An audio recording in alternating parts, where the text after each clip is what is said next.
Celeste might have to be one of the best games I have ever played, but it's also the best platformer I have played. You see, I really like the Mario games, but I unfortunately have tons of problems with those games, such as respawning times, lives that don't do anything, some games can have straight up unfair moments, most of the time there is no challenge, the game's costing way too much money, and the biggest problem is probably Nintendo themselves. But with Celeste, I honestly have no major issues with the game. The platform is incredibly well designed in every way. And the best part is that this game costs only £15 and pretty much has the same amount of content as the new Super Mario Bros. Games. But what makes this game so special? Well, let's take a look at that.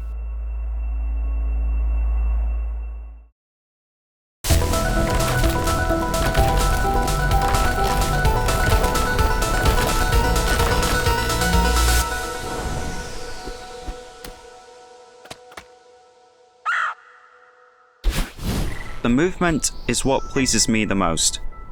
Basically, Madeline is almost fully controllable. What I mean by that is that you can move her around as much as you want, no sliding and no momentum unless you interact with something. So, if you jump forward, you can immediately move back. In other games, this doesn't always happen, and it can be really annoying. But the best part about the gameplay is that you never seem to blame the game, but yourself. The whole game is basically about learning. Each death brings new information, and this is such a big part of the game that the game literally tells you once you start chapter 2 that you should be proud of your death counter, and that is what's so special about it. And when I actually play this game, I never have the urge to throw a controller or just be immediately pissed off. I'm always happy when I play this game, because there is never a reason to blame the game. One of the movements in this game that has a massive role in it is the dash. Pretty much all the platforms want you to dash to it. It's simple in its design, but executed perfectly.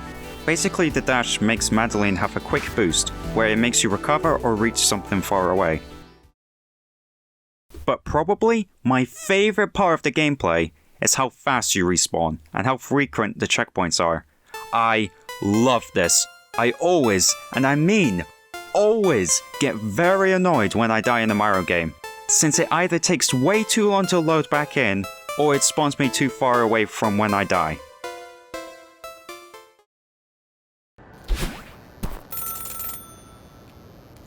The story is actually pretty good, and is beautifully told in such a creative way. Basically, the plot is that it's all about Madeline dealing with her anxiety. She has this feel to climb this mountain to try and let go of her anxiety away, but her other self from a mirror that Madeline encountered earlier in the game wants to keep her away from climbing it. The other self is basically Madeline, but it is all of her anxiety into one person. We find out later that the other self wants to keep Madeline away from climbing the mountain because the other self is scared.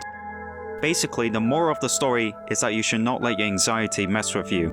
Always achieve what you want to achieve. Don't be scared, and the times your anxiety pushes you back, you get back up and finish your goal. The game tells us this in such a well-designed way. It captures what it's like to have anxiety and how to deal with it, and at the end, we basically get no answers about the mountain itself. Why can't it do some of the things shown in the game? It never tells us this because the game wants the mountain to feel mysterious, and it also wants to focus more on characters.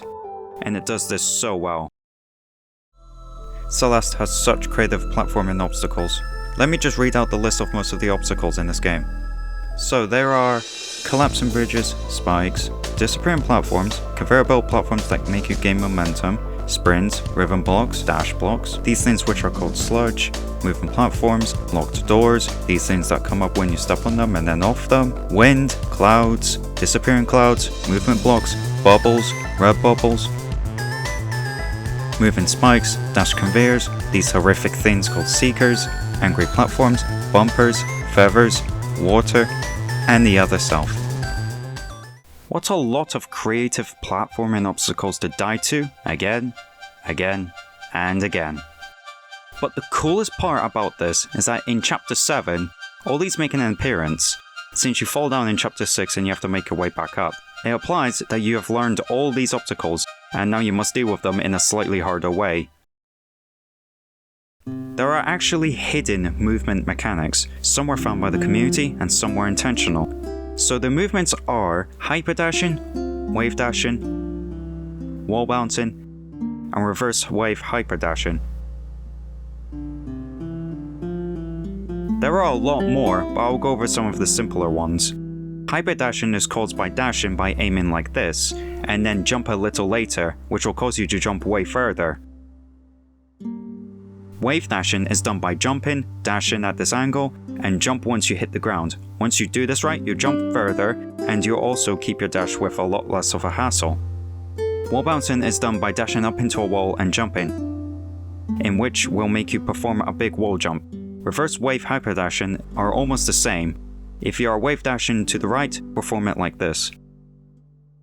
Wave dashing is such a cool movement technique. This and the others can be used to skip some obstacles, for example, like this. The base game is around 5 to 8 hours long, depending on your skill with platformers, but the extra content can have an extra 14 to 17 hours of gameplay. For example, my first 100% completion for this game took me 25 hours, while my second took me 14, and my third took me 9. There are just so much to do in this game, but what are the extra content? B-sides are unlocked by finding a cassette tape in each of the chapters. B-sides are basically a harder, more linear version of the chapter, and C-sides are unlocked by completing all B-sides, as well as finding a specific amount of hearts. Speaking of hearts, blue hearts are a collectible in each chapter, and they require a specific step to obtain.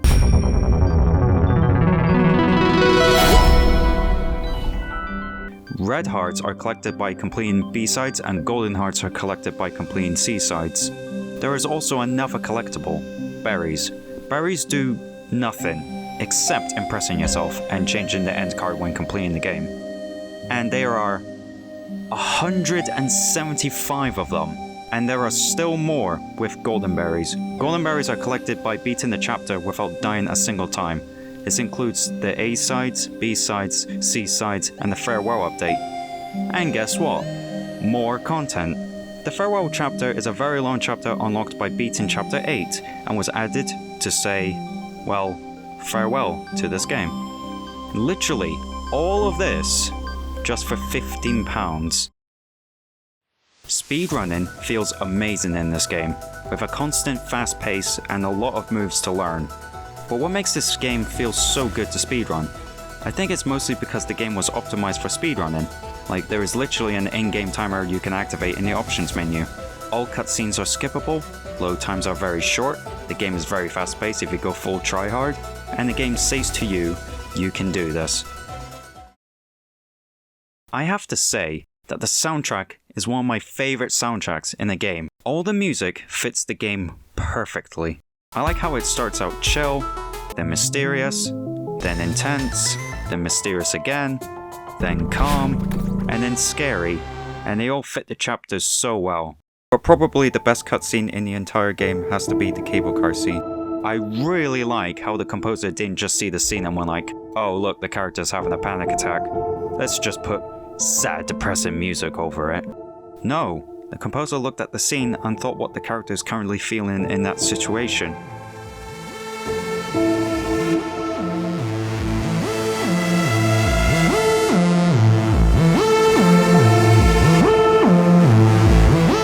It has a sense of danger to it, but I really like how it just starts out calm, and when stuff starts to happen, it slowly just turns into chaos, but when Madeline comes down, the music calms down too, and returns to normal.